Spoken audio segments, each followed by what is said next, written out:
We are coming out of the first book of Samuel, chapter 19. And Saul spake to Jonathan his son, and to all his servants, that they should kill David. But Jonathan Saul's son delighted much in David.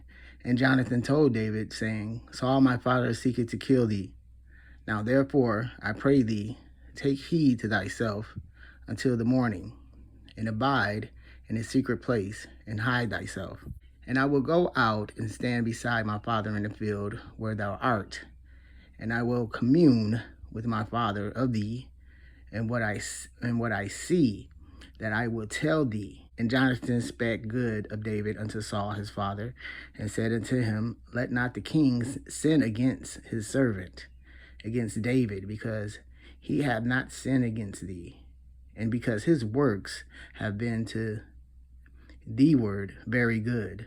For he did put his life in his hand, and slew the Philistine, and the Lord wrought a great salvation for all Israel. Thou sawest it, and didst rejoice. Wherefore then wilt thou sin against innocent blood to slay David without a cause? And Saul hearkened unto the voice of Jonathan, and Saul swore, As the Lord liveth, he shall not be slain. And Jonathan called David, and Jonathan showed him all those things. And Jonathan brought David to Saul, and he was in his presence, as in times past. And there was a war again, and David went out and fought with the Philistines, and slew them with a great slaughter, and they fled from him. And the evil spirit from the Lord was upon Saul, as he sat in his house with his javelin in his hand, and David played with his hand. And Saul sought to smite David, even to the wall with the javelin. But he slipped away out of Saul's presence.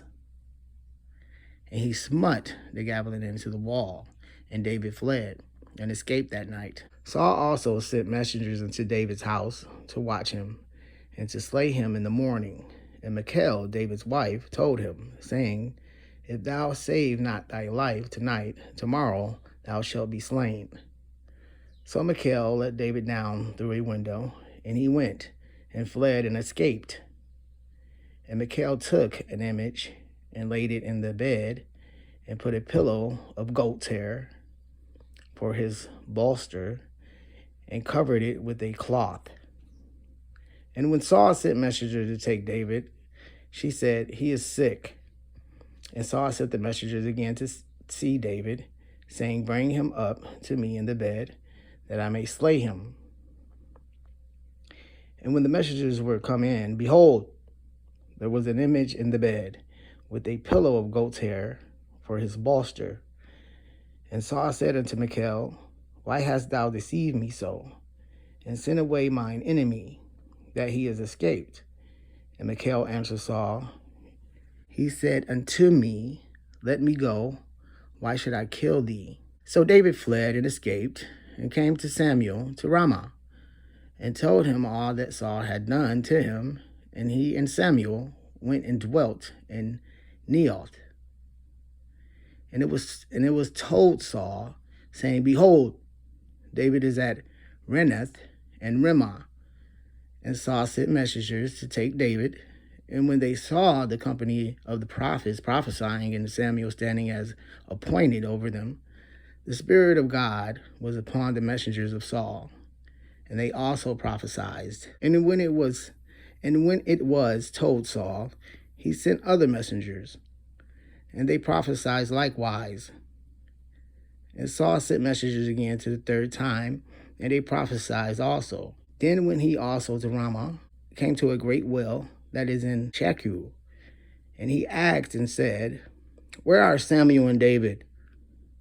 And one said, Behold, they be at Naioth and Ramah. And he went thither to Naarath and Ramah, and the Spirit of God was upon him also.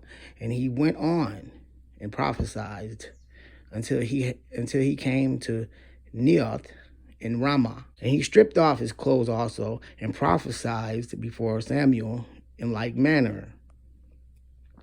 and lay down naked all that day and all that night. Wherefore they say, is Saul also among the prophets?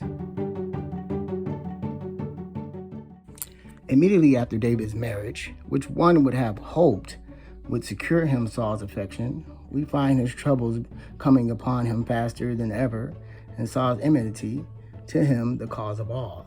His death was vowed, and 4 fair escapes of his from the hurtful sword of Saul. We have an account of this in this chapter.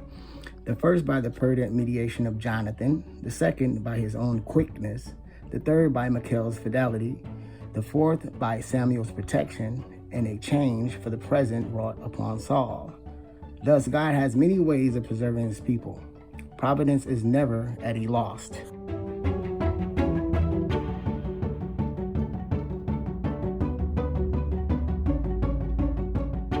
Hallelujah.